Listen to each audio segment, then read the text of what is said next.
नमस्कार, good morning यार। बाजार में आप सभी का स्वागत है। मैं हूं विपुल सिंह। दबाव में है बाजार और अब की बार संकट जो है वो अमेरिका से आया है। जी हाँ, अमेरिका में जिस तरीके से कल हमने देखा कि करीब एक महीने की सबसे बड़ी गिरावट जो है वो अमेरिकी बाज़ारों में देखने को मिली। स्क्रीन पर लेकर के आते हैं।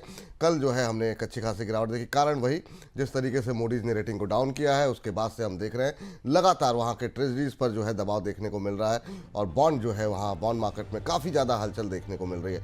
नैस्डैक करीब 1.5% के आसपास गिर करके बंद हुआ है। S&P में भी हमने देखा कि करीब 1.5% से ज़्यादा की गिरावट आती हुई दिखाई दी और उसका असर बाकी एशियाई बाज़ारों पर देखने को मिला और भारतीय बाज़ार भी उससे अछूते नहीं रहे। हालांकि एक समय निफ्टी जिस तरह के संकेत दे रहा था, ऐसा लग रहा था कि शायद 50-60 अंकों की गिरावट पे बाजार थम जाए, लेकिन शुरुआत के बाद बाजार थम नहीं पाया और उसके बाद से गिरावट गहराती हुई दिखाई दी। एक समय हमने देखा कि 24,541, जी हाँ 24,600 का लेवल भी टूटता हुआ दिखाई दिया। अभी 24,600 के ऊपर निफ्टी, 186 अंक नीचे 24,627 का स्तर इस समय देखने को मिल रहा है। बड़ा सवाल ये कि क्या ये संकट जो यूएस का है, जिस तरीके से जापान के बॉन्ड में जो है हम देख रहे हैं कि ऑल टाइम हाई पे ट्रेड करता हुआ वहाँ पे यील्ड जो है, तो क्या इसका असर लॉन्ग टर्म में अब थोड़ा ज़्यादा पड़ता हुआ दिखाई देगा? क्या ये गिरावट और गहराएगी? इन्हीं तमाम पहलुओं को लेकर के बातचीत करेंगे। एडवांस डिक्लाइन रेशियो में भिड़ंत चल रही है बुल्स और बियर में। अभी थोड़ा सा पक्ष भारी है बियर का। 1329 शेयर ऐसे हैं जो कि गिर के कामकाज कर रहे हैं और 1120 शेयरों में हम देख रहे हैं कि मजबूती जो है बनी हुई है। क्या रणनीति होनी चाहिए, इस पर विशेष मेहमानों को जरा स्क्रीन पर लेकर के आते हैं और सबसे पहले हम रूबरू कराते हैं। हमारे साथ प्रदीप हल्दर जी जुड़ चुके हैं। प्रदीप सर, बहुत बहुत स्वागत आपका आज की इस चर्चा में जुड़ने के लिए। और कल सर काफ़ी सारे ट्रेड आपके जो है काफ़ी शानदार रहे। अब ये जो नया जिस तरीके से एक नया संकट बाजार पे गहरा रहा है, यूएस में मंदी की बात फिर से होने लगी है और राघवेंद्र सिंह जी भी हमारे साथ जुड़ चुके हैं। उनको भी वेलकम कर लीजिए, स्क्रीन पर दिखा दीजिए। राघवेंद्र सर, आपका भी बहुत बहुत स्वागत सर आज की इस चर्चा में शामिल होने के लिए। महत्वपूर्ण दिन है, बाजार में गिरावट थोड़ी गहरा रही है। कहाँ हम 25,000, लोग 26,000 की बात कर रहे थे, कहाँ फिर से 25,000 एक बड़ी समस्या बन गया है। तो एक एक करके आप दोनों से बाजार पे छोटी छोटी टिप्पणी लेंगे। प्रदीप जी, आपसे शुरुआत करना चाहेंगे। Very good morning to you sir, आपको एंड राघव सर को एंड सारे दर्शकों को।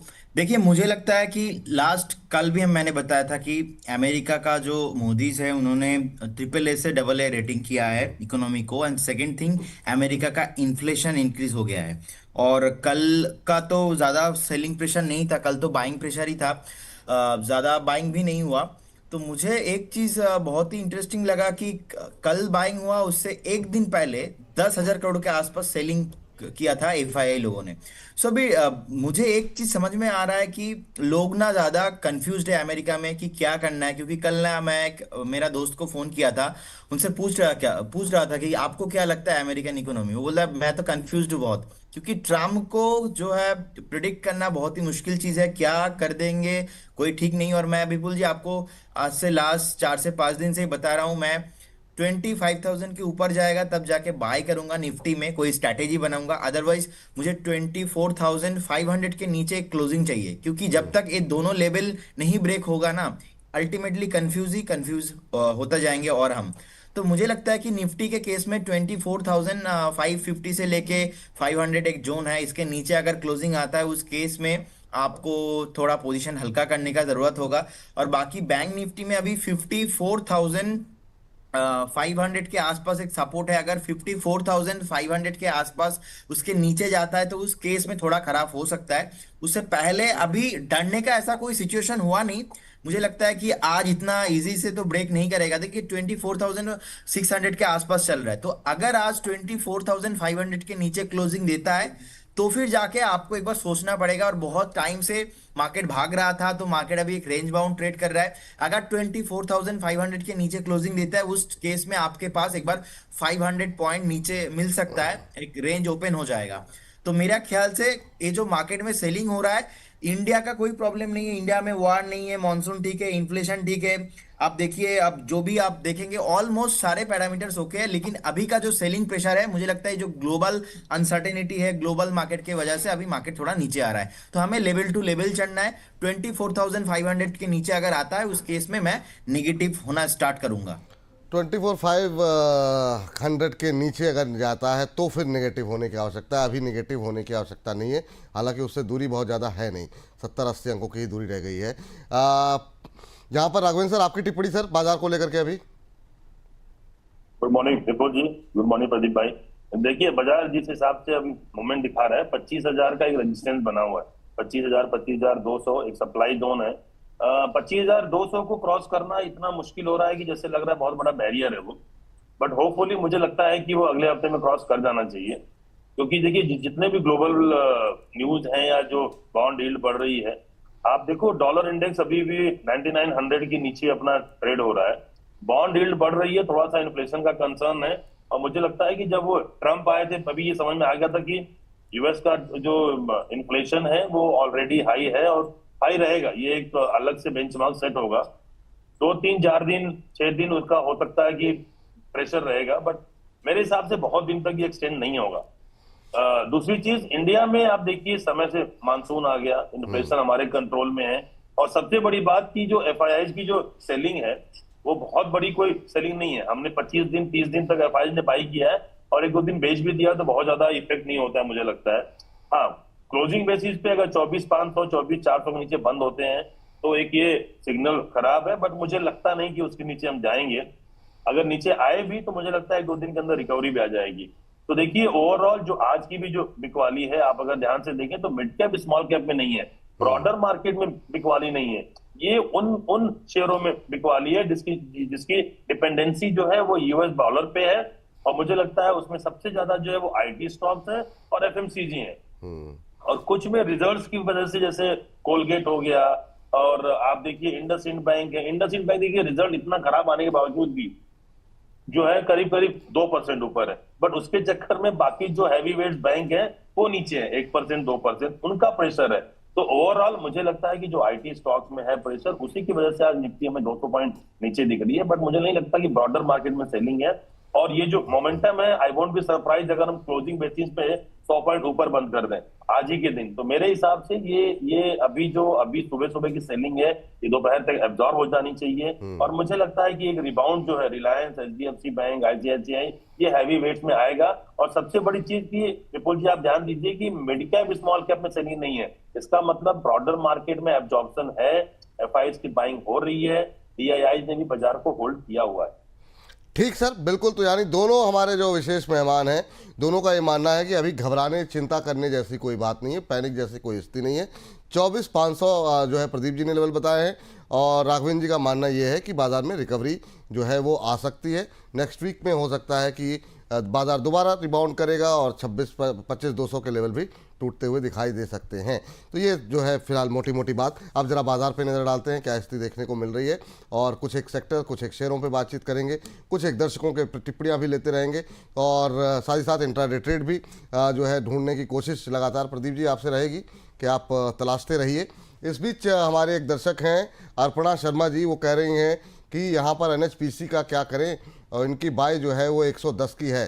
तो प्रदीप जी क्या सलाह रहेगी? 110 पे एनएचपीसी लिया हुआ है, और एनएचपीसी एक ऐसा शेयर है जिस पे हम लोगों ने एनएचपीसी, रेडा जैसे शेयरों पे बहुत बात की है, और आज पावर पे अलग से बात होगी। आज पावर पे ही बात करने की कि मतलब जो है आप लोग भी तब से मन बना लीजिए, क्योंकि अभी 30 मिनट के आसपास, खैर आप प्रदीप, राघवेंद्र जी शायद ना रहे हमारे साथ, लेकिन प्रदीप जी जो है नज़र बना के चलिएगा। लेकिन अभी एनएचपीसी में क्या करें आज हम? जी जी बताइए। एक 88 के आसपास अभी चल रहा है। तो बेसिकली मुझे लगता है एक टॉप बनाया रिसेंटली जस्ट 92 के आसपास। तो 92 के ऊपर अगर ब्रेकआउट आता है, सस्टेन करता है, उस केस में फिर से उनको एक बार 100 के आसपास और उसके बाद 105 के आसपास मिलेंगे। फिलहाल जैसे कि मार्केट थोड़ा नीचे आया है इसलिए थोड़ा करेक्शन से आ रहा है, ज्यादा प्रॉब्लम नहीं है। उनको एक स्टॉप लॉस मेंटेन करना है 78 का। 78 का जो है कि स्टॉप लॉस मेंटेन करना है। इस बीच कुछ एक नतीजे भी आए हैं, उस पर भी एक एक करके नज़र डालते हैं। और आज की सबसे बड़ी खबर जो है वो है इंडसइंड बैंक। हालांकि रिकवरी आ गई है। और राघवेंद्र जी कैसे देख रहे हैं आप? रिजल्ट बहुत ही ज़्यादा ख़राब रहे हैं कंपनी के, और कंपनी जो है वो काफ़ी ज़्यादा लॉस में आती हुई दिखाई दी है प्रॉफिट से, और 2349 करोड़ का जो है यहाँ पर जो है हमने देखा कि लॉस आता हुआ दिखाई दिया है। हालांकि लोअर लेवल से रिकवर तो हुआ है, लेकिन कंसर्न बहुत ज़्यादा है यहाँ पर। क्या इसे एक खरीदारी का मौका मानेंगे, या आपको लग रहा है, क्योंकि जिस तरीके से पहले कुल कहा जा रहा था कि नेटवर्थ पे जो है कुल 2% के आसपास का डेंट लगेगा। अब हम देख रहे हैं कि 6% के आसपास का डेंट लगता हुआ दिखाई दे रहा है। अभी भी बहुत सारी चिंताएं हैं। क्या इसकी हालत भी आगे चल के यस बैंक जैसी होने वाली है क्या? विपुल जी, एक बात बताइए, इंडिया में अगर आपने एक खून किया तो आपको सजा होती है फांसी, 2 खून किया तो क्या होता है? तो भी तो फांसी फांसी होती होगी है। जी। हाँ, 3 किया तो भी फांसी होगी। तो अब इंडसइंड बैंक एक बार इसमें फ्रॉड हो गया है, वो फ्रॉड को बार बार हम अलग अलग नाम से, कि मैनेजमेंट ने उसी समय स्टेटमेंट दे दिया। जो फ्रॉड हुआ था, जो प्रॉब्लम था, तो स्टॉक ऑलरेडी 1200 से 700 आ गया। अब अगर 700 से इसको जीरो होना है तो कुछ नई चीज चाहिए। तो इसलिए मुझे नहीं लगता कि एक ही न्यूज पे बार बार जो स्टॉक रिएक्शन देगा। तो मेरे हिसाब से ये अपॉर्चुनिटी अच्छी है। अगर नीचे भी मिलता है किसी दिन किसी कारण से, ठीक है, कंपनी के बैलेंस शीट पे इफेक्ट हो रहा है, कंपनी के स्टॉक में दिखाई दे रहा है कि जो है वो इफेक्ट क्या है, तो मेरे हिसाब से जो अभी तक निगेटिव न्यूज होना था, जो निगेटिव इंपैक्ट पड़ना था, वो हो चुका है इसमें इंडसइंड बैंक में। अब कुछ नई अगर आएगी फ्रॉड, कुछ नया चीज आएगा, उस समय देखा जाएगा। तो मेरे हिसाब से रिजल्ट ऑलरेडी खराब था, और रिजल्ट ऑलरेडी जो है स्टॉक में डिस्काउंटेड था। तो मेरे हिसाब से अब यहाँ से 820 830 तक स्टॉक जाना चाहिए। 780 का आप स्टॉप लॉस लगा लीजिए, या अगर स्टॉप लॉस नहीं भी लगाना है, आप स्टॉक को होल्ड कीजिए। मुझे लगता है अब ये स्टॉक यहाँ से धीरे धीरे ऊपर जाना चाहिए। धीरे धीरे ऊपर जाना अब शुरू करेगा, ये माना है यहाँ पर राघवेंद्र जी का। चलिए ठीक है, देखते हैं यहाँ पर क्या स्थिति निकल करके आती है। लेकिन इस बीच बात कर लेते हैं जरा एक और रिजल्ट की, वो है ओएनजीसी का नतीजे आए हुए हैं। ओएनजीसी के रिजल्ट्स के बाद अभी क्या करना चाहिए? प्रदीप जी जरा चार्ट खोल के आप रखिए, तब तक रिजल्ट बता दें दर्शकों को। नेट प्रॉफिट 20% गिरा है, ये 8856 के आसपास रहा है कंपनी का मुनाफा। और कंपनी के रेवेन्यू की अगर हम बात करें तो यहाँ पर करीब करीब 1%, पौने फीसद के आसपास की गिरावट रही है। ये करीब 1,70,812 करोड़ रुपए रहा है। मार्जिन्स घटते हुए दिखाई दिए हैं, और कंपनी ने करीब ₹1.25 का डिविडेंड भी ऐलान किया है। कंपनी के शेयर पे 1.25% का दबाव, इंट्राडे लो के आसपास ही ट्रेड करता हुआ ओएनजीसी का शेयर। सर 245 के आसपास कैसा लग रहा है ओएनजीसी आपको अभी रिजल्ट्स के बाद? देखिए सर, मुझे लगता है कि 255 के आसपास रेसिस्टेंस है। अगर 255 के ऊपर सस्टेन करता है, उस केस में थोड़ा चलेगा। ओएनजीसी एक इन्वेस्टमेंट काउंटर है, यहाँ पे ट्रेडिंग करने वाला ऐसा इंटरडे और 2-5 दिन में कुछ है नहीं। चार्ट कंसोलिडेशन पैटर्न में है वीकली बेसिकली, तो 228 का एक स्टॉप लॉस रहेगा, आप होल्ड करके जाइए। कोई अभी तक कोई प्रॉब्लम नहीं है, लेकिन टाइम लगेगा। टाइम लगेगा, समय लगेगा, ये फिलहाल के लिए राय यहाँ पर निकल के आ रही है।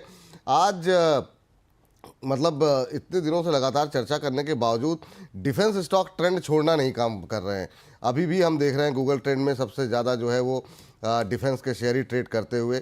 क्या करा जाए राघवेंद्र सर? जीआरएससी जरा देखिए, आज ट्रेंडिंग में शामिल है, 4.25% ऊपर, 2600 के ऊपर ट्रेड करता हुआ। एक दिन की तो बहुत भयंकर पिटाई हुई, उसके बाद से अब दोबारा रिकवरी दिखा रहा है। क्या करना चाहिए? बहुत लोग कह रहे हैं कि एग्जिट कर लीजिए, आपकी राय भी सेम है या कुछ अलग रहेगी?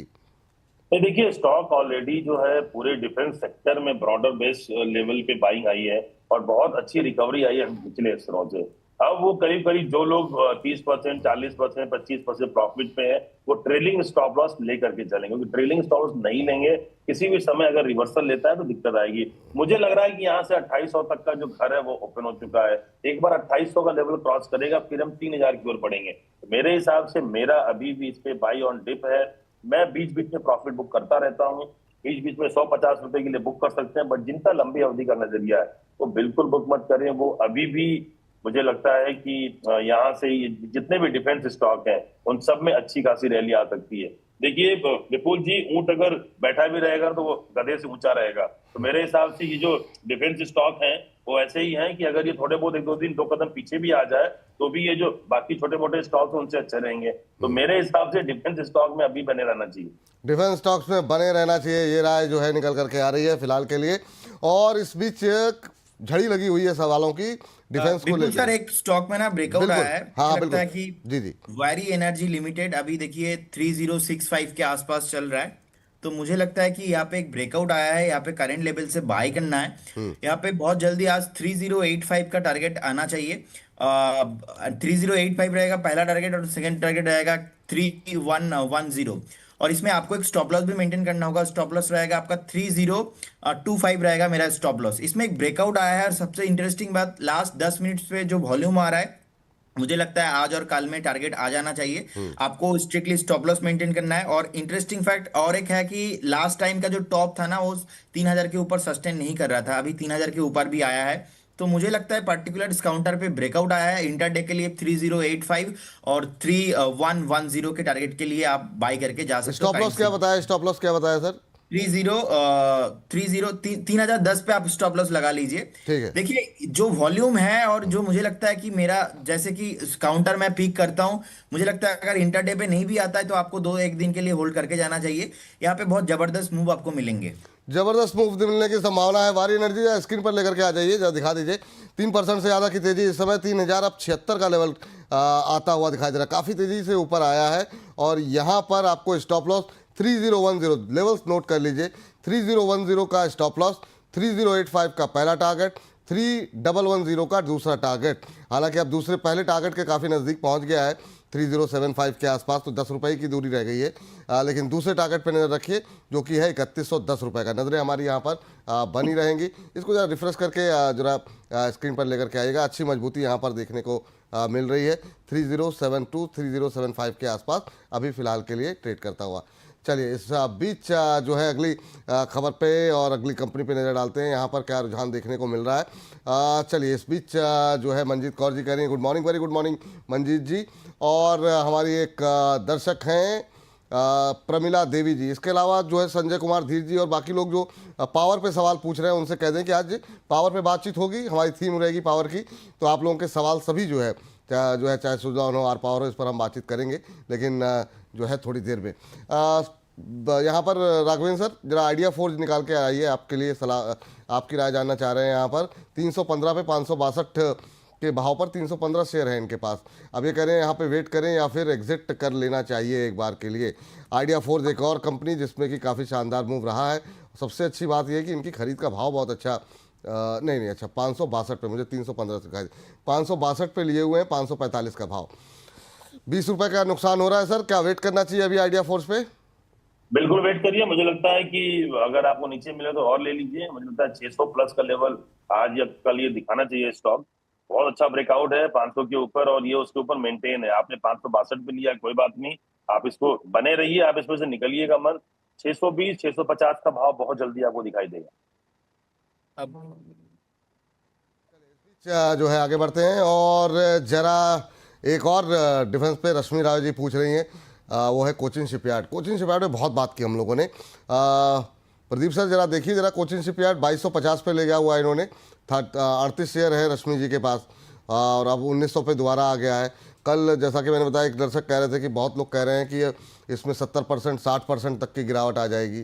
तो ये पता नहीं कहाँ से मतलब खबरें पहुँच रही होंगी। ऑब्वियसली बहुत सारी रील है आजकल, बहुत सारी चीज़ें हैं, पर आपको कोई आशंका ऐसी दिखाई दे रही है क्या? इन्होंने 2200 पे लिया, इनके लिए क्या सलाह रहेगी? विपुल जी एक काउंटर में ना ब्रेकआउट आया, कंपनी का नाम है जुबिलेंट फार्मोवा। हाँ यहाँ हाँ। पे अभी 1030 के आसपास चल रहा है। मुझे लगता है आपको बाई करना चाहिए। 2-3 दिन का अच्छा सेटअप यहाँ पे रह सकता है। पहला जो टारगेट रहेगा 1045 का, और मुझे लगता है 1045 का टारगेट बहुत ही जल्दी आपको यहाँ पे आते हुए दिखेंगे। आपको एक स्टॉप लॉस भी मेंटेन करना है। स्टॉप लॉस रहेगा आपका 1015, 1015 रहेगा स्टॉप लॉस, और 1045 रहेगा पहला टारगेट। और सेकंड टारगेट भी मुझे लगता है कि एक बार अगर 1050 1050 के ऊपर सस्टेन करता है, उस केस में आपको बहुत जल्दी 1070 का टारगेट भी आते हुए दिखेंगे। देखिए कोचिन शिपयार्ड जो मुझे लगता है सर कोचिन सर एक बार जरा इसका लेवल मुझे बता देने दीजिए। 1045 पहला टारगेट, 1070 दूसरा टारगेट, और स्टॉप लॉस क्या बताया आपने? 1015। 1015 का स्टॉप लॉस यहाँ पर रखना है। 1015 का 1029 के आसपास अभी ट्रेड कर रहा है। 1045 पहला, 1070 दूसरा, 1015 आज इसका स्टॉप लॉस रहेगा। दो ट्रेड आपको अब तक दिए गए। वारी एनर्जी पहला जिसपे 3010 का स्टॉप लॉस लगाना है, 3085 पहला टारगेट, 3110 दूसरा टारगेट। जुबिलेंट फार्मोवा 1070 का दूसरा टारगेट, पहला टारगेट 1045 का है। 1015 का स्टॉप लॉस लगा करके चलें। अगर इस दौरान बातचीत के दौरान अगर कोई लेवल्स आते हैं तो आपको सूचित करेंगे, बताते रहेंगे। जी प्रदीप जी बताइए कोचिन पे। जी देखिए कोचिन शिपयार्ड बेसिकली हमने बात किया था डिफेंस सेक्टर में उस दिन की नीचे आ सकता है। हमने देखा लगातार 2 दिन नीचे आया, और इनफैक्ट आज से एक दिन पहले तो ऑलमोस्ट 1750-60 का भी लेवल एक बार टच किया। तो नो डाउट नीचे आया, अभी फिर से ऊपर आ रहा है। जिनके पास है होल्ड करने का सलाह रहेगा। फ्रेश बाय आप एक बार वेट करके जाइए, फ्रेश बाय इस जोन पे ना करे तो बेटर है, लेकिन जिनके पास है होल्ड करने का सलाह रहेगा। मुझे लगता है बहुत ऊपर आने का पॉसिबिलिटीज है एंटर डिफेंस काउंटर यहाँ से। मुझे लगता है फ्रेश 30 से 40% अपसाइड अभी भी बाकी है, लेकिन उसके लिए आपको 6 से 8 महीना एक बार वेट करना पड़ेगा। चलिए ठीक, ये सलाह यहाँ पर निकल करके आती हुई एक रिजल्ट और फटाफट जरा स्क्रीन पर लेकर के आते हैं। आज रेलवे शहरों के बहुत सारे रिजल्ट आए हुए हैं, उन पे नज़र जो है डालनी बहुत आवश्यक है। सबसे पहले लेकर के आइए आरवीएनएल को। आरवीएनएल के रिजल्ट्स आए हैं और रिजल्ट किस तरीके से, पहले जरा रिजल्ट लेकर के आ जाइए। कंपनी का मुनाफा 4% घटा है, 459 करोड़ रुपए। रेवेन्यू की बात करें तो ये भी 4.5% घटता हुआ दिखाई दिया है, 6426 6427 करोड़ के आसपास ये रहा है। एबिटा में हमने देखा 5% की गिरावट, 432 433 करोड़ के आसपास रहा है।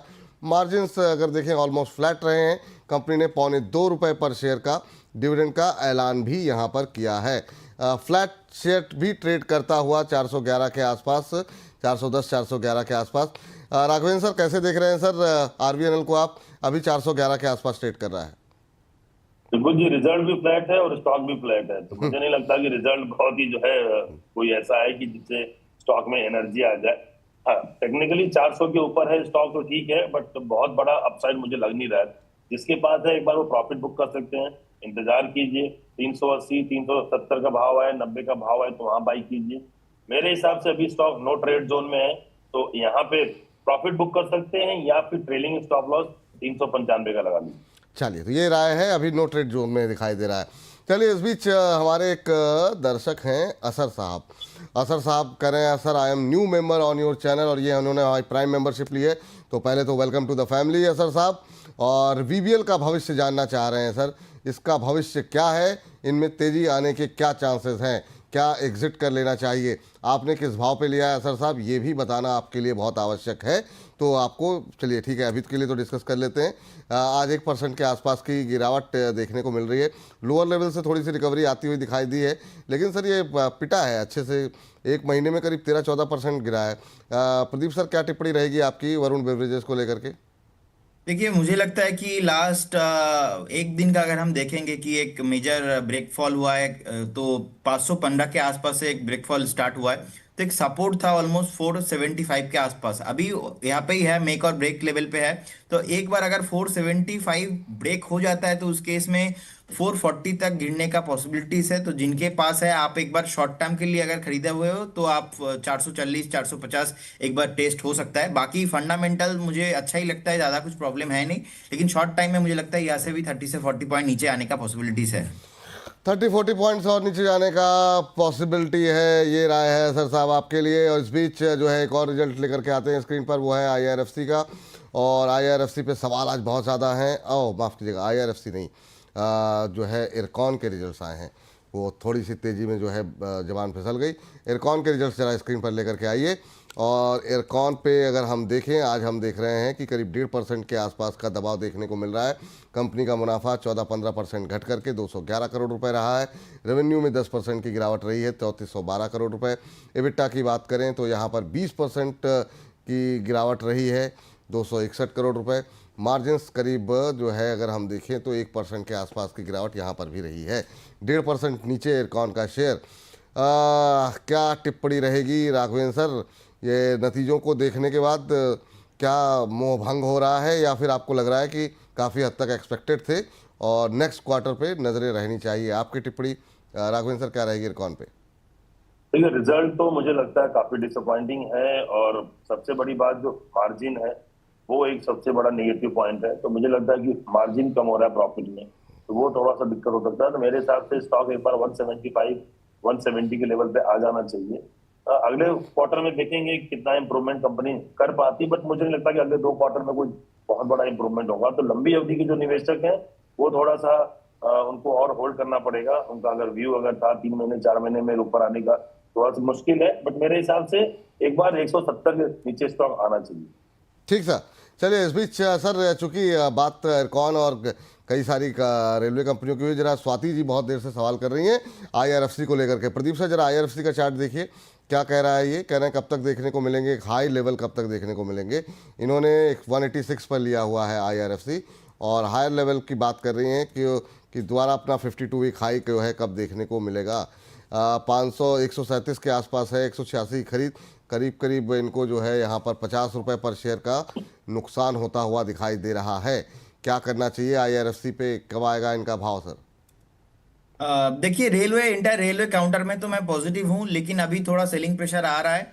मुझे लगता है 2 1 दिन 4 दिन सेलिंग प्रेशर रह सकता है। 128 130 तक आने का पॉसिबिलिटीज है, लेकिन आपको अगर रहना है नेक्स्ट 6 से 8 महीना, आप ऑल टाइम हाई देखने का पॉसिबिलिटीज है, आपको वेट करना है। फिलहाल चार्ट में कुछ भी प्रॉब्लम नहीं है, शॉर्ट टर्म एक हेल्दी करेक्शन आ रहा है। 128 130 तक आने का पॉसिबिलिटीज है, होल्ड करने का सलाह रहेगा। होल्ड करने की सलाह यहाँ पर निकल करके आ रही है आपके लिए। ये राय फिलहाल के लिए निकल करके आती हुई दिखाई दे रही है। और कह रहे हैं कि ब्रियो एग्जिम करके आईडी बनाई। इतना कठिन मतलब जो है आईडी आप लोग बना देते हैं, या तो फिर नाम लिख दिया कीजिए हमारे लिए थोड़ी सी। बिल्कुल जी, ये नाम बनाने के लिए मुझे लगता है कि कम से कम 1 2 महीना मेहनत करना पड़ता होगा इन लोगों को। इतना कठिन नाम गूगल में ढूंढ के निकालते होंगे कि ऐसा नाम कैसे बनेगा। मतलब कैसे मतलब जो है नाम लिया जाए। चलिए, अच्छा नाम लिखा हुआ है इन्होंने अपना। कह रहे हैं hello Raghavendra sir, Kalpesh Patel from Mumbai. तो ये मुंबई से कल्पेश पटेल जी, इतना अच्छा नाम आपका कल्पेश जी, इतना कठिन आईडी बनाई हुई है, मुंबई से है। कह रहे हैं निफ्टी आज निगेटिव मार्केट में आपका हंसता फेस के दर्शन हो गए, आज क्या शॉर्ट सेल कर सकते हैं? तो ये आपकी मुस्कुराहट के कारण है इस गिरते बाजार में। कह रहे हैं अभी क्या शॉर्ट सेल करनी चाहिए करंट लेवल पे? देखिए, नहीं मुझे नहीं लगता अभी। कल्पेश जी थोड़ा सा देखिए, अभी ब्रॉडर मार्केट में स्टॉक बहुत नीचे नहीं है, क्योंकि मुझे लग रहा है कि ये वॉल्यूम भी बहुत ज्यादा नहीं इसमें है। तो वॉल्यूम अगर होता तो मैं एक बार बोल भी देता आपको, मुझे लगा रिकवरी आ जाएगी। और 25,000 और 24,500 ये रेंज अभी बना हुआ है। तो अगर आप बेच भी लेंगे तो 150 पॉइंट मिल गया तो उतना ही काफी है। बट मेरे हिसाब से थोड़ा वेट करना चाहिए, इमीडिएट बेचिए मत, इंतजार कीजिए, थोड़ा और ऊपर आने दीजिए, फिर आप भी बेचिएगा, हम भी बेचेंगे, साथ में मिलके बेचेंगे। अभी नहीं सर, अभी थोड़ा सा रुक जाइए। और हमारी प्रिया जी हैं, उन्होंने ब्रैकेट में लिखा हुआ है हाउस वाइफ। मैम, इसको लिखने की क्या आवश्यकता है, आप होम मेकर हैं और बड़ा अच्छा काम जो है, बड़ी जिम्मेदारी भरा काम होता है ये। इनका सवाल ये है, गुड मॉर्निंग, कोलकाता से हैं। तो प्रदीप सर आप ही जवाब दीजिए। BHEL ले रखा है इन्होंने 700 शेयर, और इन्होंने ख़रीदा हुआ 305 शेयर लिए हुए हैं। 700 इन्होंने 305 पे लिए हुए हैं, 700 शेयर हैं। क्या सलाह रहेगी सर? सर कौन सा स्टॉक? BHEL सर, BHEL पे जो है आपकी राय जानना चाह रही हैं, प्रिया जी हैं। देखिए, मुझे लगता है कि अभी 250 के आसपास चल रहा है, आपको एक बार होल्ड करने का सलाह रहेगा, क्योंकि नेक्स्ट जो रेजिस्टेंस है 255 के आसपास है। 255 के अगर ऊपर जाता है तो उस केस में आपको बहुत जल्दी 275 280 के आसपास आपको मिलेंगे, तो आप होल्ड करने का सलाह रहेगा। 231 एक स्टॉप लॉस आप मेंटेन कीजिए एंड होल्ड कीजिए। ठीक है सर, ये राय आपके लिए निकल के आ रही है। अच्छा, दर्शक हमारे मतलब कैसा इमोशनल ब्लैकमेल करते हैं। कमल प्रताप सिंह जी हैं, प्राइम मेंबर है हमारे, तो वैसे भी इनको थोड़ी प्रायोरिटी देनी चाहिए। लेकिन राघवेंद्र सर ये कह रहे हैं कि गुड मॉर्निंग सर, यदि चाहें तो टाटा टेली महाराष्ट्र के बारे में भी बता दीजिए। 75 पे इनकी खरीद है, 400 शेयर हैं। कह रहे हैं लेकिन सवाल के जवाब तो आपके यहाँ मिलते नहीं हैं। तो मतलब जो है पूरा दबाव बना करके सवाल पूछा है इन्होंने। बता दीजिए सर, वरना नाराज हो जाएंगे हमारे कमल जी। क्या स्ट्रेटजी होगी? जी सर। सर्जिकल स्ट्राइक कर रही है आजकल हम लोग के ऊपर, ऐसे इमोशनल डायलॉग मार करके। एनीवे देखिए, TTML जो है, मुझे लगता है कि डबल बॉटम बनाया इसने 2023 24 25 में। मुझे लगा कि वो डबल बॉटम बना करके वहां से स्टॉक रिवर्स लिया है। तो ये स्टॉक मुझे लगता है बहुत जल्दी आपको सर 100 रुपए के ऊपर दिखाई देगा। तो अगर आपके पास है तो बने रहिए।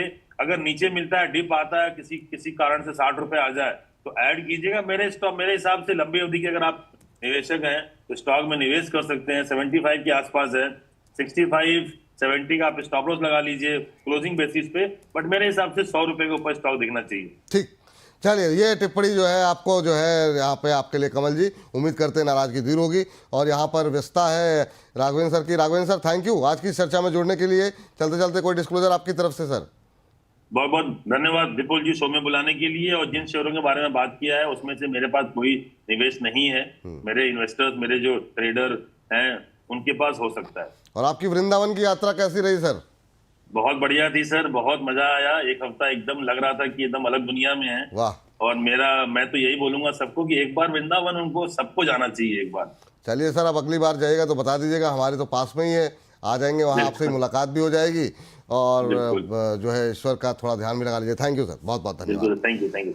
चलिए, इस बीच जो है 650 से ज़्यादा दर्शक हमारे साथ इस समय जुड़े हुए हैं। आप लोग संख्या बल को इसी तरीके से बढ़ाते रहिए और हमारी ऊर्जा को भी बढ़ाते रहिए, ताकि हम लोग भी पूरी ऊर्जा के साथ जो है आप लोगों के तमाम प्रश्नों के उत्तर देते रहें, नए नए ट्रेडिंग आइडियाज़ आपको बताते रहें। लेकिन इन सब के बीच में जरा एक रिजल्ट और लेकर के आते हैं। एनटीपीसी ग्रीन जरा लेकर के आइए। आज जो है एनटीपीसी ग्रीन का पे सवाल बहुत ज़्यादा थे, जरा ढूंढना पड़ेगा। जरा प्रोड्यूसर साहब अगर एक दो सवाल आपको दिखे तो जरा मुझे भेज दीजिए, क्योंकि काफ़ी तेज़ी से सवाल ऊपर नीचे हो रहे हैं। लेकिन तब तक एनटीपीसी ग्रीन के रिजल्ट जरा पढ़ लेते हैं। 188% जो है मुनाफा जो है बढ़ा है कंपनी का, 233 करोड़ रुपए के आसपास रहा है। रेवेन्यू जो है 22% बढ़ करके 622 करोड़ रुपए आता हुआ दिखाई दिया है। बिट्टा में हम देख रहे हैं 28% के आसपास की इम्प्रूवमेंट देखने को मिल रही है। मार्जिन्स काफ़ी शानदार रहे हैं। क्या इन रिजल्ट्स के बाद एनटीपीसी ग्रीन के आ गए हैं अच्छे दिन? हालांकि हमें सोच नहीं रहा था कि इसको, मैं सोचा था कि इसको जब थीम डिस्कस होगी तब लेंगे, लेकिन हमारे प्रोड्यूसर साहब ने कहा बहुत सारे सवाल आ रहे हैं, रिजल्ट अच्छे हैं, पहले इसको बता दीजिए। अब 5 मिनट बाद वैसे फिर से आपको इस पर राय देनी पड़ेगी सर, लेकिन फिर भी एक खाली लेवल्स बता दीजिए एनटीपीसी ग्रीन पे अभी। देखिए, मुझे लगता है कि आपको एक बार वो वेट करना चाहिए, क्योंकि देखिए 100 के ऊपर आया है तो अभी बेसिकली 111 112 के आसपास चल रहा है। लेकिन एक रेजिस्टेंस है 120 के आसपास, और आज भी देखिए एक टॉप बनाया ऑलमोस्ट 117 के आसपास। तो 120 के ऊपर सस्टेन करना, this is a very important level. एक बार होल्ड करके जाइए आप। 100 का एक बार स्टॉप लॉस मेंटेन कीजिए। जो एक बॉटम बनाया, बॉटम बनाने के बाद जो फॉलो अप बाइंग यहाँ पे आया है, मुझे लगता है बहुत जल्दी आपको नेक्स्ट अगर 3 से 4 महीना है, आपको 130 135 का भाव यहाँ पे आते हुए दिखेंगे। लेकिन यहाँ पे शॉर्ट टाइम में कुछ नहीं होगा। 117 भी आज का टॉप है, 120 रेजिस्टेंस है। ठीक, ये रहा है एनटीपीसी ग्रीन पर जो है निकल करके आ रही है। आगे इस पर और भी बातचीत करेंगे, और सुनीता मीणा जी का भी सवाल है, उनको भी बातचीत करेंगे। लेकिन सबसे पहले एक और विशेष मेहमान हमारे साथ स्क्रीन पर आ गई हैं, सुगंधा सचदेवा मैम। मैम, बहुत बहुत स्वागत आपका, और बहुत लंबा इंतज़ार करवाया आपने। बहुत दिन से हम चाह रहे थे कि आप इस कार्यक्रम का हिस्सा बने, फाइनली आप इस कार्यक्रम का हिस्सा हैं। थैंक यू मैम हमारा इनविटेशन स्वीकार करने के लिए। पहला कमेंट मैम मार्केट पे रहेगा, कैसे देख रही हैं आज की इस गिरावट को? क्या टेंशन ज़्यादा बढ़ सकती है, खासतौर से यूएस में बॉन्ड की जो क्राइसिस इस समय देखने को मिल रही है, उसको देखते हुए क्या लेवल्स देख रही हैं आप? Good morning Vipul ji. First of all thanks for inviting me on your show. Market की बात करें तो स्लाइट रिस्क ऑफ सेंटिमेंट्स बने हुए हैं मार्केट में। हायर लेवल्स से मार्केट 25,000 और लेवल्स के ऊपर निफ्टी सस्टेन नहीं कर पाई है, majorly because of the weak global cues, जहां हमने टेक स्टॉक्स में सिग्निफिकेंट सेल ऑफ आते हुए देखा है, और यूएस की फिस्कल हेल्थ को लेके काफी ज्यादा कंसर्न्स बने हुए हैं। मूडीज ने ऑलरेडी यूएस गवर्नमेंट की क्रेडिट रेटिंग को डाउनग्रेड किया है, और उनका अगर हम ओवरऑल डेट की बात करें तो $36 ट्रिलियन का ऑलरेडी डेट है। और जहां वो एक न्यू स्पेंडिंग इन टैक्स कट बिल की बात कर रहे हैं, उससे जो डेट है लेवल्स वो 3 ट्रिलियन टू 5 ट्रिलियन तक बढ़ सकता है। So this is a major cause of concern, और इसी वजह से इन्वेस्टर्स यूएस एसेट्स को स्लाइटली डंप कर रहे हैं। ऑन बॉन्ड यील्ड्स की बात करें तो हमने सिग्निफिकेंट स्पाइक आते हुए देखा है, जहां अगर हम 30 ईयर बॉन्ड यील्ड्स की बात करते हैं, they have spike to a level of around 5%। सो काफी ज्यादा कंसर्न्स बने हुए हैं। इसके साथ साथ टैरिफ्स को लेके भी काफी ज्यादा अनसर्टेनिटी बनी हुई है।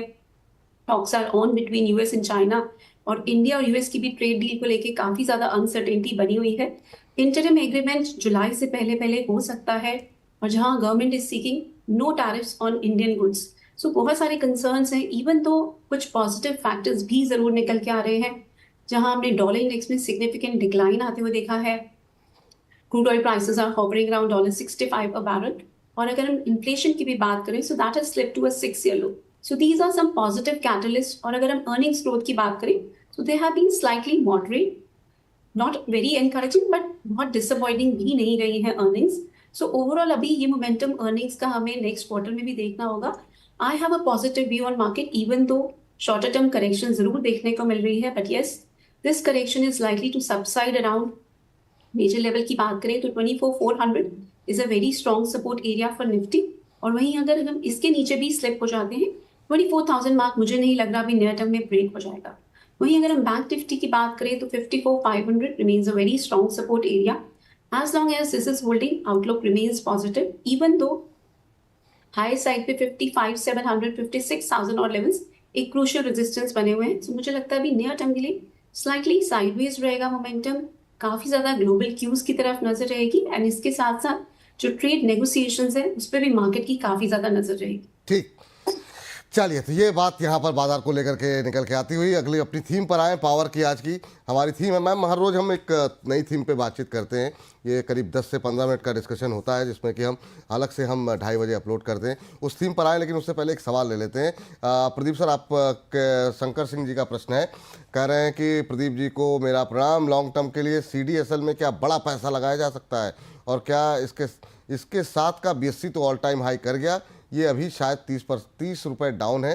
तो ये आप जानना चाह रहे हैं, CDSL में बड़ा मोटा पैसा लगाना चाह रहे हैं, क्या ये टाइम और क्या ये समय और क्या ये शेयर, ये तीनों सही हैं मोटा पैसा लगाने के लिए? क्योंकि इन्होंने इस शब्द का अलग से इस्तेमाल किया है, बड़ा पैसा लगाना है।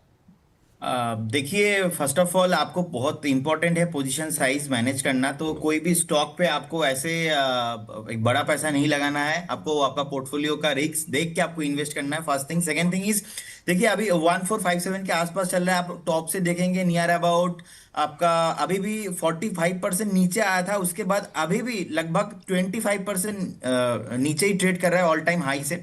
तो मुझे लगता है this is a very good counter and monopoly है इनका बिजनेस में। लेकिन फिलहाल अभी आपको थोड़ा यहाँ पे नहीं इन्वेस्ट करना चाहिए। अगर आप मान लो आप 50,000 इन्वेस्ट करना चाहते हो, तो आप यहाँ पे 50% इन्वेस्ट कीजिए। 50% फंड आप कैश पे रखिए। मुझे लगता है अगर यहाँ पे एक डीप मिलता है 1385 एंड 1370 के आसपास कभी भी मिलता है, तो उस केस में आपको इन्वेस्ट करना है। और आपको एक स्टॉप लॉस भी मेंटेन करना है उस केस में, वह 12 से 10 का रहेगा स्टॉप लॉस।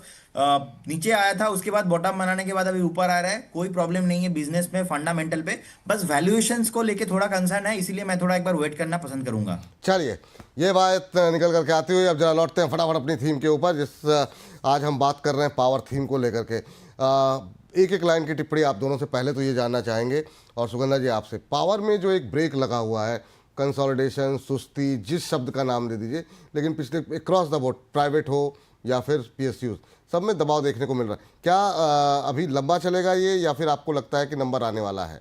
फिर इंडिविजुअल स्टॉक्स में बाद में बात करेंगे जी। नहीं विपुल जी, मुझे नहीं लगता ये बहुत लंबा चलेगा। काफी कंसोलिडेशन हमने इस सेक्टर में ऑलरेडी आते हुए देखी है। मुझे लगता है बहुत जल्दी ही इस कंसोलिडेशन के बाद हम एक अच्छा अपसाइड मूव आते हुए देख सकते हैं। जिस तरीके से इंडिया की भी या ग्लोबली भी देखें तो पावर की डिमांड काफी राइज पे है। डेटा सेंटर्स में भी पावर की डिमांड काफी स्ट्रॉन्ग रही है पिछले कुछ टाइम में। लास्ट ईयर भी देखें तो ये डिमांड काफी स्ट्रॉन्ग निकल के आई थी। So I think this sector is likely to show an uptick.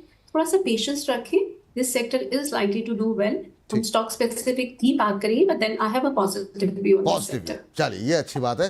Pradeep sir, एक लाइन की टिप्पणी सर उस सेक्टर पे क्या राय रहेगी आपकी?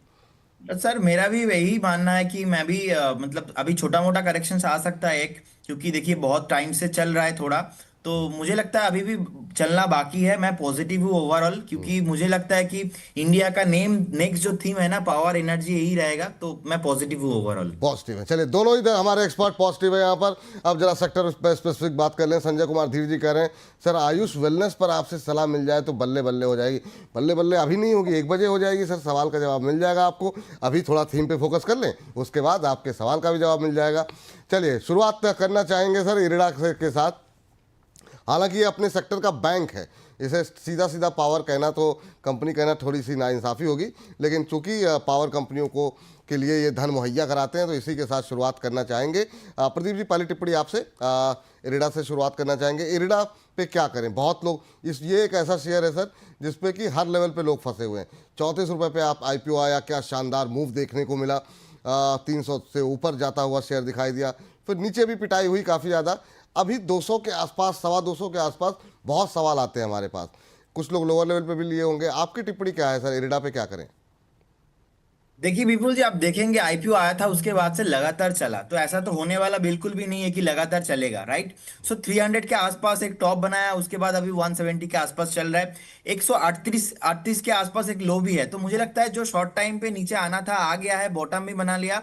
अभी एक हेल्दी टाइम चाहिए, हेल्दी करेक्शंस चाहिए। करेक्शंस तो हो गया, अभी टाइम करेक्शंस चाहिए। तो मुझे लगता है हायर जोन में 185 एंड नीचे के लेवल पे 160 के आसपास, इस जोन पे थोड़ा टाइम करेक्शन चाहिए। आपको 200 के ऊपर भी दिखेंगे, 220 250 भी दिखेंगे, लेकिन इसके लिए टाइम चाहिए। सो एक बार होल्ड करने का सलाह रहेगा विद स्टॉप लॉस ऑफ 138। आपका लॉन्ग टर्म के लिए स्टॉप लॉस रहेगा।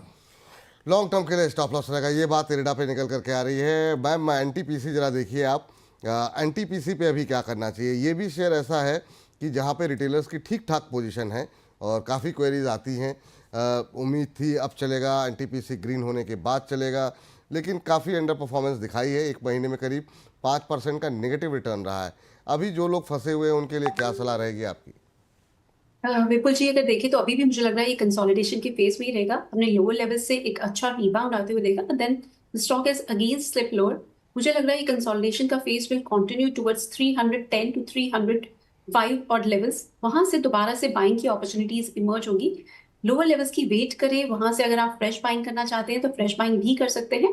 And those who are already holding this stock, मेरी एडवाइस रहेगी आप एक स्लाइटली डीप रहेगा स्टॉप लॉस। 290 का स्टॉप लॉस लेके आपको इसको होल्ड करना होगा। लॉन्गर टर्म के लिए आउटलुक पॉजिटिव है। This stock can target levels of around 420 as well on the higher side, पर थोड़ा सा पेशेंस रखनी होगी। एंड 290 का स्टॉप लॉस लेके ही होल्ड करें अपनी लॉन्ग टर्म पोजीशंस को। अभी धैर्य रखना होगा। एंट्री के लिए क्या लेवल बताया मैम, नीचे को कहाँ पे एंट्री कर सकते हैं? 305 से 310 की रेंज में अगर फ्रेश एंट्री करना चाहें तो वो भी की जा सकती है। इन दैट सिनेरियो आपका रिस्क रिवॉर्ड काफी फेवरेबल हो जाएगा। आपका 290 के स्टॉप लॉस के साथ आप लॉन्ग टर्म के लिए इसको होल्ड कर सकते हैं। चलिए, ये राय यहाँ पर निकल कर के आती हुई। अभी हमने थोड़ी देर पहले सर इन्हीं की सब्सिडरी कंपनी पर भी बातचीत की थी। प्रदीप सर, जरा एनटीपीसी ग्रीन भी देख लीजिए।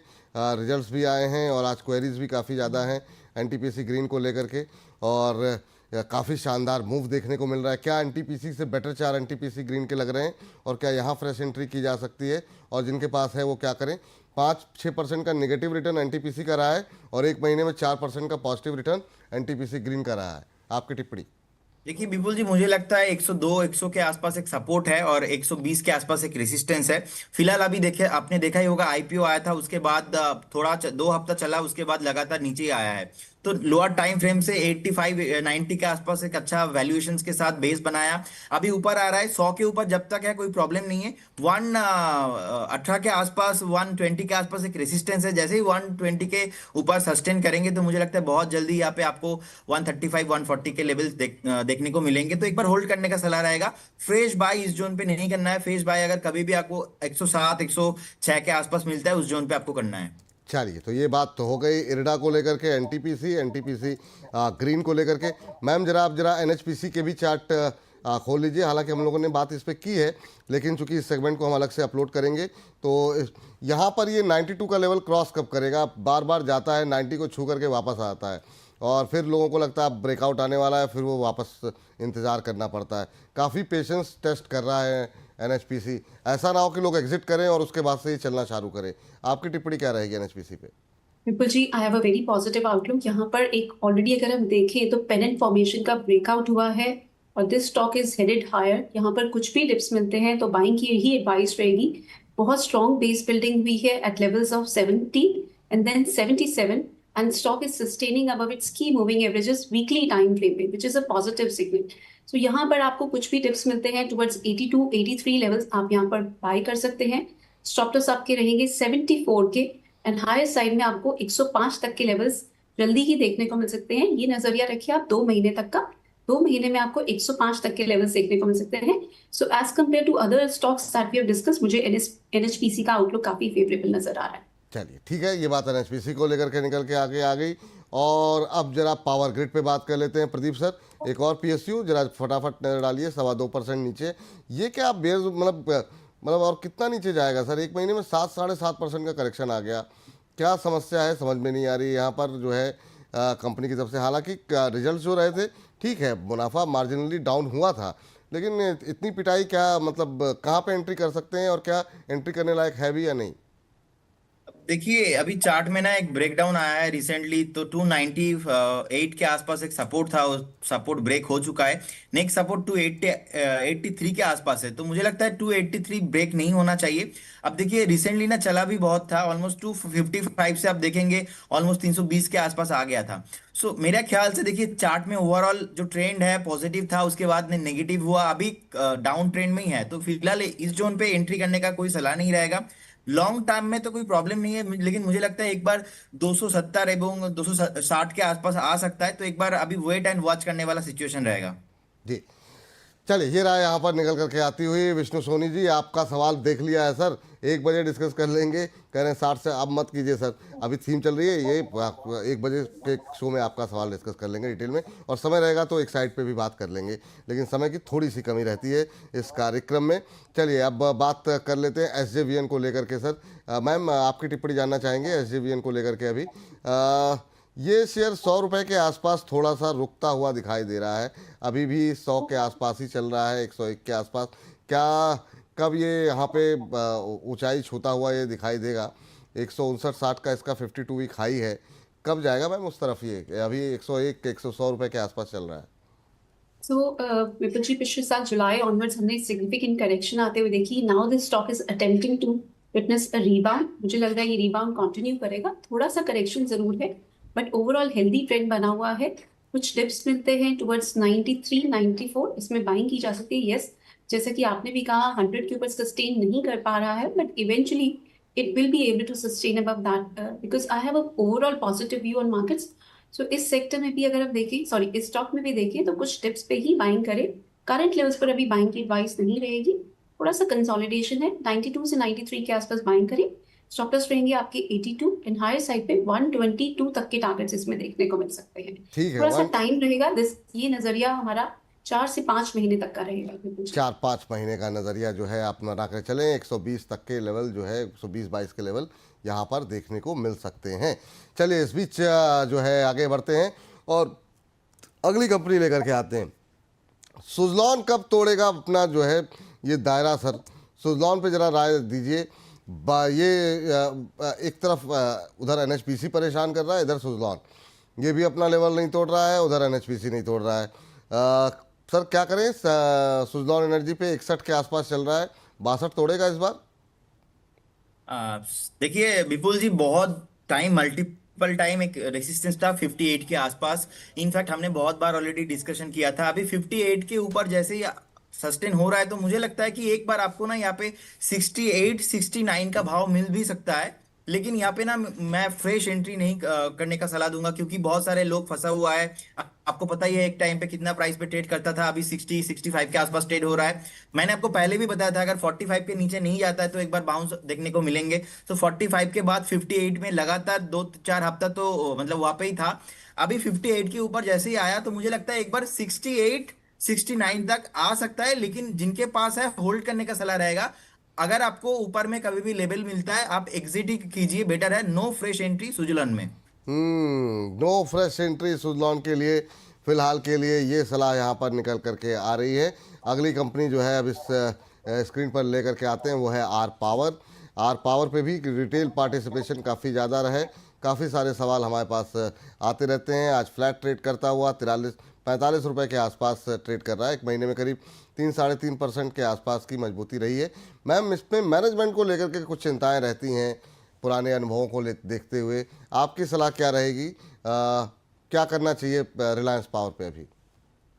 ये स्टॉक काफी ज्यादा रिवाइव कर चुका है, कैपेसिटी एक्सपेंशन पे काफी ज्यादा इनका फोकस रहा है और काफी लाइमलाइट में भी रहा है पिछले कुछ टाइम में, बट अब ऑलरेडी काफी ज्यादा चल चुका है। सो मेरी एडवाइस रहेगी अभी करंट लेवल्स पर इस स्टॉक को अवॉइड करें। अगर आप होल्ड कर रहे हैं तो सर्टेनली होल्ड कर सकते हैं with stop loss of 39 on the down side, but अगर आप फ्रेश एंट्री करना चाहते हैं तो वेट करना प्रेफरेबल रहेगा। We can talk about this stock in our next show, but अभी करंट लेवल्स पे इट्स एन अवॉइड। यहाँ पर अगर मैं ओवरऑल चार्ट स्ट्रक्चर देखें तो 48 के लेवल्स पर एक स्ट्रॉन्ग रेजिस्टेंस इमर्ज हो रहा है। जब तक 48 का लेवल एक ब्रेकआउट नहीं होता बहुत ज्यादा इस पे तेजी नजर नहीं आएगी।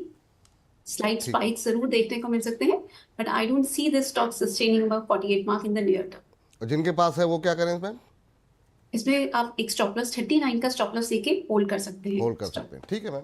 प्रदीप सर जरा अदानी पावर भी देख लीजिए, आज 0.25% की मजबूती दिखा रहा है। 544 545 ये लेवल देखने को मिल रहे हैं। एक महीने में 3-3.25% करेक्ट हुआ है।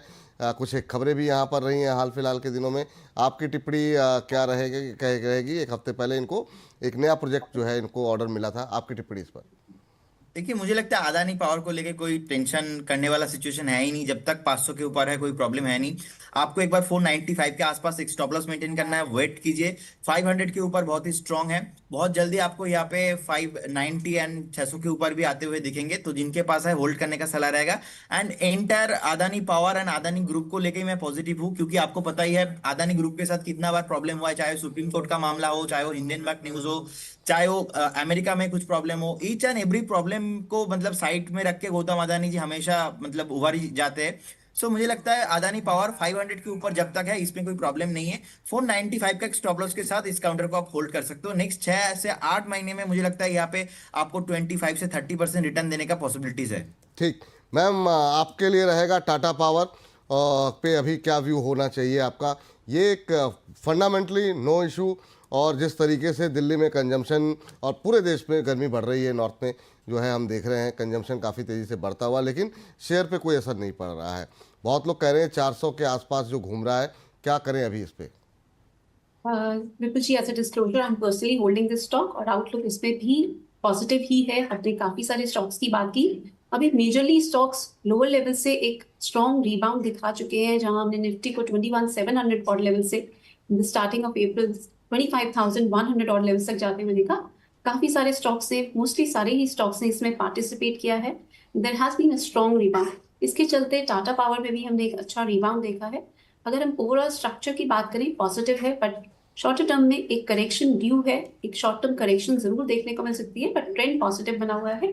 इसमें अगर आप होल्ड कर रहे हैं तो बने रहें। 340 का स्टॉप लॉस ले लें, स्लाइटली डीप रहेगा, पर यही एक एप्रोप्रिएट स्टॉप लॉस है। 340 के स्टॉप लॉस के साथ इसको होल्ड करें। एंड लॉन्गर टर्म के लिए अगर मैं बात करूं, this stock can target levels of around 520 as well. In fact एक अनचार्टेड टेरिटरी में भी मुझे ये स्टॉक जाता हुआ नजर आ रहा है, but that might take some time. 1 से 2 साल का नजरिया रखें, 520 तक के टारगेट्स इस स्टॉक में देखने को मिल सकते हैं। 1 से 2 साल का नजरिया रखें, टाटा पावर पे भरोसा रखें, 520 तक के लेवल देखने को मिल सकते हैं। एहसान साहब हैं, वो लगातार पूछ रहे हैं, हो सकता है छूट जाता है शेयर, क्योंकि इसको अपनी लिस्ट में हमने रखा नहीं था। लेकिन प्रदीप सर, शारदा एनर्जी भी देख लीजिए, 480 पे इन्होंने ले रखे हैं, 100 शेयर हैं, और शायद आज हम लोग इस पर डिस्कस ना करते, लेकिन इनके सवाल काफ़ी देर से आ रहे हैं शारदा को लेकर के। क्या करना चाहिए सर शारदा एनर्जी पे? अभी 474 के आसपास ये शेयर जो है ट्रेड करता हुआ दिखाई दे रहा है, बुरी तरह टूटा 1 महीने में 6-6.25%। देखिए, मुझे लगता है उनको एक स्टॉप लॉस मेंटेन करना चाहिए। स्टॉप लॉस रहेगा 462 के स्टॉप लॉस के साथ उनको होल्ड करना चाहिए, क्योंकि एक नीचे से बाइंग प्रेशर ऑलरेडी आ चुका है, एक फॉलो अप बाइंग भी आ रहा है। वीकली चार्ट में पॉजिटिव है, डेली चार्ट में भी लास्ट 3 से 4 दिन 5 दिन पॉजिटिव ही है। एक दिन थोड़ा नीचे आया था, तो 62 का एक स्टॉप लॉस मेंटेन कीजिए, 462 का एक स्टॉप लॉस मेंटेन कीजिए एंड होल्ड कीजिए। मुझे लगता है आपको एक बार 495 एंड 500 का जोन भी आएंगे। फिलहाल 495 के ऊपर सस्टेन नहीं कर रहे हैं, अगर एक बार सस्टेन करता है तो उस केस में आपको उसके ऊपर भी आने को देखने को मिलेंगे। ठीक। टोरेंट पावर मैम, आपकी टिप्पणी टोरेंट पावर पे क्या रहेगी? अभी के भाव को देखते हुए टोरेंट पावर पे क्या करें? 1398 का लेवल देखने को मिल रहा है, आज ऑलमोस्ट फ्लैट ट्रेड करता हुआ। विपुल जी, अभी इस स्टॉक को अवॉइड करें। मुझे इस पे कोई बहुत कंस्ट्रक्टिव आउटलुक नजर नहीं आ रहा। काफी ज्यादा डिक्लाइंस पिछले अगर हम देखें, काफी हफ्तों से हम इस स्टॉक में डिक्लाइन आते हुए देख रहे हैं। सो बेटर है अभी इस स्टॉक को अवॉइड करें। इसमें फर्दर करेक्शन भी देखने को मिल सकती है। डाउन साइड में अगर 1220 का लेवल ब्रेक हो जाता है, this stock can slip even further lower. So मुझे इस स्टॉक में लगता है अभी अवॉइड करना प्रेफरेबल रहेगा। इवन तो अगर हम इंडिया की ओवरऑल एनर्जी डिमांड की बात करें, तो it's likely to triple by 2040। Overall power sector हमारा डिमांड में रहेगा। ये स्टॉक्स फेवरेबल नजर आ रहे हैं, बट टोरेंट पावर को अभी आप अवॉइड कर सकते हैं। ठीक। लास्ट 2 काउंटर सर, बहुत संक्षेप में टिप्पणी जानना चाहेंगे, क्योंकि कैसा ना हो कि छूट जाए। दोनों शेयर ऐसे हैं जिसपे कि काफ़ी पोजीशन है। एक तो है वारी एनर्जी, जिस पर आपने बातचीत भी की, और दूसरा मैं चाहूँगा आइनॉक्स विंड पे भी आप अपनी टिप्पणी दे दें। बहुत सारे दर्शक आइनॉक्स विंड पे खासतौर से साक्षी शिखा जी पूछ रही हैं बहुत देर से, तो इन दोनों पावर कंपनियों पे एक फटाफट व्यू हो जाए। चाहे तो आइनॉक्स विंड पे मैम आप देख लीजिए तब तक चार्ट को खोल के, और सर से तब तक मैं राय लेता हूँ वारी पे आज की इंट्राडे कॉल भी थी सर आपकी। देखिए, वारी ऊपर में सस्टेन नहीं कर पाया और मुझे लग रहा है नीचे आ चुका है। 3019 3020 के आसपास चल रहा है। स्ट्रिक्टली स्टॉप लॉस मेंटेन करना है 3010 का।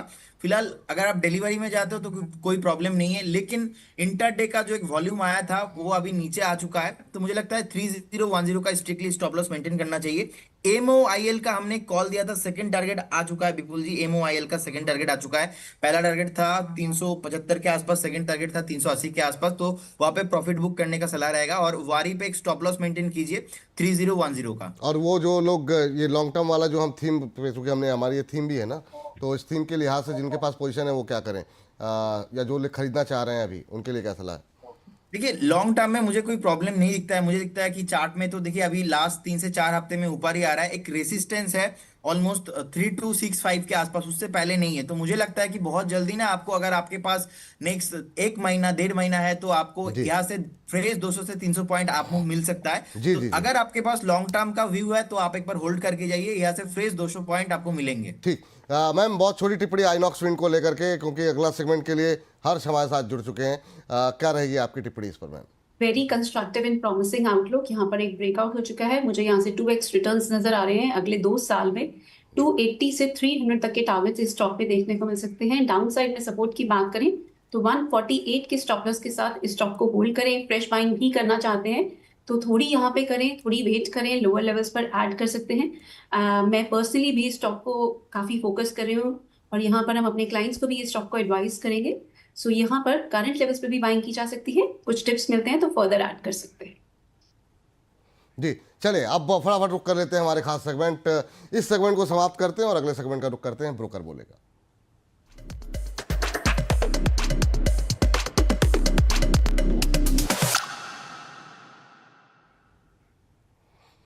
चलिए, तो अब रुक करते हैं ब्रोकर बोले का, जहां बहुत सारी ब्रोकरेज हाउसेस की रिपोर्ट आती हैं और अंतर्राष्ट्रीय घरेलू रिपोर्टों को खंगालने के बाद, रिटेल पार्टिसिपेशन को देखने के बाद हर्ष जो है कुछ एक शेयरों पे बातचीत करते हैं। हर्ष बताइए, आज की पहली कंपनी कौन सी है? पहली कंपनी है इंडसइंड बैंक। तो इंडसइंड बैंक के ऊपर देखिए 2 रिपोर्ट लेके आए हम, यूबीएस की और इन्वेस्टेक की। दोनों ने बिकवाली की सलाह दी है। यहाँ पर यूबीएस के टारगेट्स की बात करें तो 600 रुपए का, और इन्वेस्टेक के अगर टारगेट की बात करें तो 625 रुपए का टारगेट यहाँ पे दिया जा रहा है। अब आप ये देखिए कि 20 सालों में पहली बार कंपनी ने यहाँ पे, फिर बात करें बैंक ने लॉस दर्ज किया है यहाँ पर। दूसरी चीज यहाँ पे देखिए, इनका जो ब्रोकरेज का साफ तौर पे कहना है कि स्टॉक अभी भी साफ तौर पे महंगा है, वैल्यूएशन अभी भी काफी ज्यादा इसके हाई है। इनका दूसरी 2-3 चीजें और खास तौर पे इन्होंने फोकस किया। इनका कहना है कि बैलेंस शीट में साफ तौर पे धीमापन है और आने वाले दिनों में देखने को मिल सकता है, और मार्जिन में काफी अनिश्चितता है, आगे क्या होगा ये नहीं पता है। साथ ही इसी के चलते इन्होंने जो अर्निंग अनुमान है FY26 के लिए वो 40% घटा दिया है और FY27 के लिए 37% की कटौती करी है। अब हम लोग बात करते हैं यहाँ पे कि लोन ग्रोथ की बात करें तो लोन ग्रोथ में भी लेके इन्होंने कहा है कि अभी कुछ भी क्लैरिटी नहीं है और आने वाले दिनों में गिरावट देखने को मिल सकती है। रिटेल डिपॉजिट ग्रोथ में भी यहाँ पर नेगेटिव सेंटीमेंट्स देखने को मिल सकते हैं।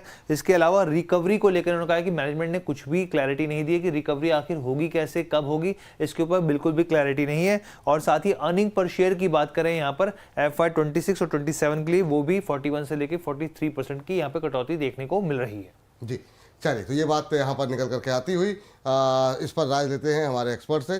सुगंधा जी, कैसे देख रहे हैं आप आज का इंडसइंड बैंक? नतीजों को लेकर के काफ़ी सारी चिंताएं आई, लेकिन उसके बावजूद हम देख रहे हैं काफ़ी अच्छी रिकवरी, 600-625 तक के टारगेट यहाँ पर निकल के आ रहे हैं। आपकी टिप्पणी पहले क्या होगी? बिल्कुल जी, आई थिंक इस स्टॉक को अगर आप होल्ड कर रहे हैं तो आप जरूर होल्ड कर सकते हैं, बट अगर आप फ्रेश बाइंग करना चाहते हैं तो अभी अवॉइड करें। काउंटिंग लॉसेस, मैनेजमेंट को लेके कंसर्न्स, और अभी जो रिजल्ट्स भी आए हैं उसमें सिग्निफिकेंटली डिसअपॉइंटिंग रहे हैं रिजल्ट्स। सो अभी लगता है 1-2 क्वार्टर इस स्टॉक को और देखें किस तरीके से इस स्टॉक में रिवाइवल होता है या रिजल्ट्स कैसे निकल के आते हैं। अगर आप होल्ड कर रहे हैं तो 620 के स्टॉप लॉस के साथ, एक डीप रहेगा ये स्टॉप लॉस, इसके साथ होल्ड कर सकते हैं, पर मैं फ्रेश बाइंग के भी इस स्टॉक में एडवाइस बिल्कुल नहीं दूंगी। ठीक है, फ्रेश एंट्री की सलाह बिल्कुल नहीं है यहाँ पर, और यहाँ पर और ज़्यादा दबाव भी देखने को मिल सकता है, और जैसा कि रिपोर्ट भी कह रही है। जी हर्ष, बताइए दूसरी कंपनी है यहाँ पे पावर फाइनेंस कॉर्पोरेशन, और यहाँ पर आप देखिए मैक्वेरी की रिपोर्ट है, खरीदारी की सलाह दी और 660 रुपए का टारगेट दिए, काफी जबरदस्त टारगेट दिए। अगर एक परसेंटेज के हिसाब से निकाले तो 60% का अपसाइड इनको यहाँ पर दिख रहा है। क्यों दिख रहा है? सबसे पहले तो उनका साफ तौर पे कहना है कि जो नंबर्स है Q4 के वो बहुत शानदार रहे हैं, उम्मीद से बेहतर रहे हैं। दूसरी चीज, रिस्क रिवॉर्ड रेशियो जो है वो काफी फेवरेबल दिख रहा है इनको। साथ ही उन्होंने कहा कि जो अगर आप पूरे साल की लोन ग्रोथ अगर आप देखें गाइडेंस तो उसको वो मीट कर गए हैं यहाँ पे, और आने वाले क्वार्टर्स के लिए भी यहाँ पे लोन ग्रोथ जो है एक मजबूत स्थिति दिखा रही है। एसेट क्वालिटी की बात करें तो उन्होंने कहा है कि एसेट क्वालिटी में लगातार सुधार हो रहा है। इसके पीछे बड़ी भूमिका यहाँ पे साफ तौर पे मैनेजमेंट ने बहुत शानदार काम किया है यहाँ पे। इसके साथ ही इन्होंने एक चीज और कही है कि रिटर्न ऑन इक्विटी की बात करें, अगर आरओई की बात करें तो वो काफी हेल्दी है और FY26-27 एस्टिमेट के हिसाब से ये 18 to 19% दिख रही है। ठीक, चलिए ये बात पीएफसी को लेकर के निकल के आ रही है। अभी हमारे एक दर्शक कह भी रहे थे कि आरईसी पे नहीं बात की, हाँ पावर कंपनियों में बातचीत छूट गई। प्रदीप सर, आपकी टिप्पणी क्या होगी पीएफसी को लेकर के और इसके साथ साथ आरईसी के, क्योंकि दोनों के लेवल्स सेम चलते रहते हैं सर, दोनों के लेवल्स अगर आप एक बार रिपीट कर दे तो हमारे दर्शकों के लिए आसानी हो जाएगी। विपुल जी देखिए, पीएफसी मुझे फंडामेंटली अच्छा लगता है। 1,34,000 करोड़ के आसपास कंपनी है, तो बेसिकली मुझे बहुत ही पसंद है। और देखेंगे 30,000 करोड़ के आसपास नीट प्रॉफिट पोस्ट किया है इन लोगों ने। सो अभी ये जो 406 के आसपास चल रहा है, मुझे लगता है कि एक रेंज बाउंड ट्रेड पे चल रहा है बहुत टाइम से। अब देखेंगे कि 440 और लोअर टाइम फ्रेम में 395 के आसपास। तो मुझे लगता है कि जिनके पास है होल्ड करने का सलाह रहेगा। फ्रेश बाई यहाँ पे नहीं होगा, फ्रेश बाई होगा 380 एंड 390 के आसपास होल्ड करने का सलाह है। मुझे लगता है बहुत जल्दी आपको यहाँ पे फ्रेश 20 से 25% मूवमेंट आ सकता है अगर आप एटलीस्ट 6 से 8 महीना टाइम देते हो। तो पीएफसी को लेके तो सर कोई प्रॉब्लम ही नहीं है। सेकंड स्टॉक आपने क्या बोला? आरईसी सर, इसका जुड़वा भाई ओके, भाव देखिए जी बताइए। देखिए आरईसी लिमिटेड पे भी सेम चीज है। आप देखेंगे कि जो टॉप बनाया था ऑलमोस्ट वहां से 42% अभी नीचे आया था, उसके बाद अभी चल रहा है। तो सेम यहाँ पर भी सेम पैटर्न है, अभी कंसोलिडेशन पे ही चल रहा है। 385 285 और 280 पे एक सपोर्ट है, मुझे लगता है वो नहीं तोड़ेंगे।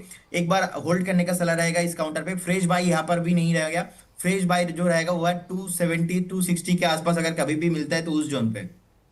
चलिए, दोनों पे राय हो गई है। लक्ष्मी जी, आप उम्मीद करते हैं आपको उत्तर भी मिल गया होगा। यहाँ पर 480 पे आपने लिया हुआ था। चलिए ठीक है। क्या तीसरी कंपनी कौन सी होगी हर्ष? जी, तीसरी कंपनी है ओएनजीसी, सरकारी कंपनी है यहाँ पर, और सीएलएससी की रिपोर्ट है। आउट परफॉर्मेंस की रेटिंग दी है, 360 का इन्होंने टारगेट दिया है। करीब 50% के आसपास का अपसाइड इनको दिख रहा है।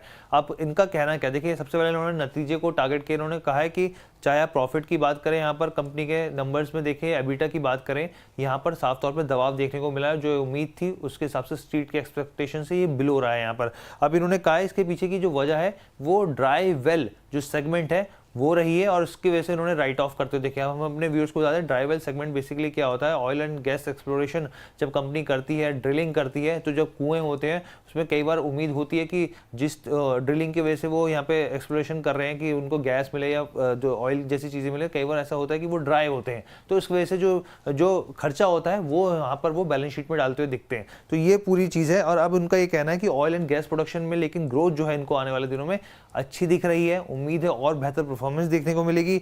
जो न्यू वेल है वो वहाँ पर जो साथ ही गैस आउटपुट है और बेहतर होता हुआ दिख सकता है। जी चलिए, इस बीच ये रहा यहाँ पर सीएलएसए की तरफ से है 360 के जो है लक्ष्य जो है निकल के आ रहे हैं। मैम, आपकी टिप्पणी क्या होगी ओएनजीसी को लेकर के? 360 का लक्ष्य सीएलएसए ने दिया है। विपुल जी, I've been bullish on this stock for some time, but already इसने जो हमारे टारगेट से वो अचीव कर चुका है। Now 255 is a strong hurdle। और हम Q4 के रिजल्ट्स की भी बात करें तो net profit has decline significantly by 20%। सो अभी यहाँ पर जब तक 255 के ऊपर ये स्टॉक ब्रेकआउट नहीं देता, फ्रेश बाइंग की बिल्कुल एडवाइस नहीं है। अगर आप होल्ड कर रहे हैं तो 229 के स्टॉप लॉस के साथ स्टॉक को होल्ड कर सकते हैं। लॉन्ग टर्म में अच्छी परफॉर्मेंस दिखा सकता है, बट अगर आप टैक्टिकल प्ले की तरह अगर इसको देख रहे हैं तो मेरी एडवाइस रहेगी यहाँ पे करंट लेवल्स पर एक बार बुक करें, लोअर लेवल्स की वेट करें, आपको लोअर लेवल्स पे एंट्री एक अच्छा पॉइंट मिलेगा। मेरी एडवाइस रहेगी to book profits in this stock, at least partially तो बुक करें। लॉन्गर टर्म के लिए we will certainly review this stock, but 255 के ऊपर जब तक ब्रेकआउट नहीं होता, I am not very positive on this stock. चलिए ठीक है, ये बात जो है वो ओएनजीसी पे निकल के आ रही है। और इस बीच आखिरी टिप्पणी, आखिरी शेयर पे बातचीत करते हैं। हर्ष, लास्ट काउंटर कौन सा होगा? जी, लास्ट काउंटर है हेक्सावेयर। हेक्सावेयर की बात करें तो HSBC की रिपोर्ट है। यहाँ पे खरीदारी की सलाह 950 रुपये का इन्होंने टारगेट दिया है। अब इनका कहना है कंपनी के मौजूदा वक्त में जो फंडामेंटल्स है वो पूरे तरीके से उसके आने वाले दिनों की ग्रोथ को सपोर्ट कर रहे हैं।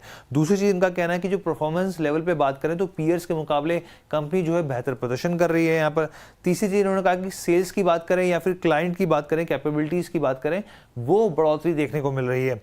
इन्होंने साथ में ये भी कहा कि 2 साल में उन्होंने 2 पॉइंट्स गिनवाए जो उनको जो स्थिति और अच्छी लग रही है। एक तो कहा अर्निंग पर शेयर की बात करें 2 साल के अंदर वो 20% प्लस पे देखने को मिल रही है, और पी की बात करें तो 34x पर वो ट्रेड कर रहा है। तो ये दोनों चीज़ें इनको अच्छी लग रही है, लेकिन इन्होंने एक रिस्क भी बताया क्योंकि कंपनी का एक्सपोजर अमेरिका में है, तो एक की रिस्क ये भी यहाँ पर देखने को मिल सकता है। एक रिस्क यहाँ पर ये भी देखने को मिल सकता है, और इस रिपोर्ट का कारण है या क्या कारण है पता नहीं, लेकिन हेक्सावेयर में शानदार मूव देखने को मिल रहा है, इंट्राडे हाई पे ट्रेड करता हुआ इस समय।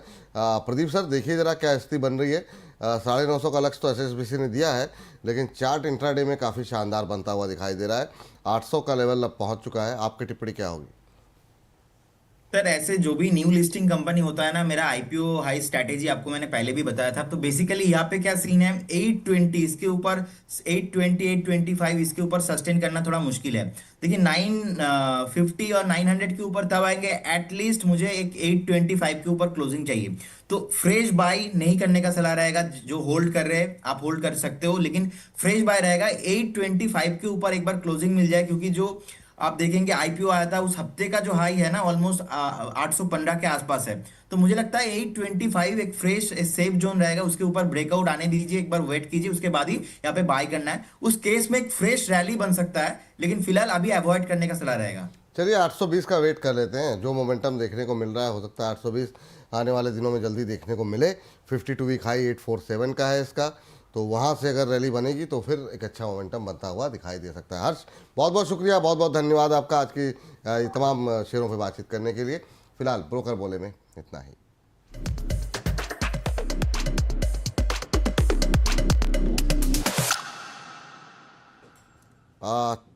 चलिए ब्रोकर बोले समाप्त हुआ, और अपने दर्शकों को, अपने एक्सपर्ट को हम थैंक यू कहें उससे पहले जरा जुबिलेंट फार्मोआ एक बार जरा दिखा दीजिए स्क्रीन पर फटाफट।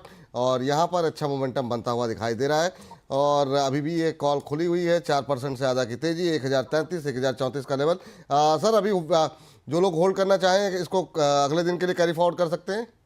कौन सा स्टॉक सर? जुबिलेंट फार्मोआ दिया था आपने, 1034 के आसपास ट्रेड करता हुआ अभी भी। नहीं सर, वो 3010 के आसपास स्टॉप लॉस था, वारी था। अब जुबिलेंट जुबिलेंट फार्मोआ की बात कर रहे हैं। Okay okay fine. हाँ सर, ये स्टॉक को अभी आप होल्ड करके जा सकते हो, इसमें तो कोई दिक्कत नहीं है, इसमें कोई प्रॉब्लम नहीं है। चलिए आप कॉल देके आप ही भूल जा रहे हैं सर, कैसे काम चलेगा। 1045 1070 के टारगेट। मैम बहुत बहुत थैंक यू आपका आज की इस चर्चा में जुड़ करके अपने तमाम हमारे दर्शकों के भी प्रश्नों के उत्तर दिए, तमाम सेगमेंट में पार्टिसिपेट किया। बहुत बहुत शुक्रिया मैम आपका, धन्यवाद आपका। कोई डिस्क्लोजर आपकी Thank तरफ you. से? I'm personally holding some of the stocks that we have discussed during the show, और हमारे clients भी इनमें से कुछ stocks hold कर रहे होंगे. We have recommended some of these stocks to our clients. Thank you ma'am. Pradeep sir आपका भी बहुत बहुत धन्यवाद। कोई डिस्क्लोजर आपकी तरफ से? जो भी स्टॉक में मैंने बात किया है, कोई भी स्टॉक मेरा या मेरा कोई एनालिस्ट के पास नहीं है। And investment in securities market subject to market is before investing anything please consult your financial adviser and no conflict of interest of our side. Thank you. बहुत बहुत शुक्रिया आप दोनों का आज की इस चर्चा में जुड़ने के लिए और बहुत अच्छे अच्छे ट्रेडिंग आइडियाज़ बताने के लिए, इन्वेस्टमेंट आइडियाज़ बताने के लिए।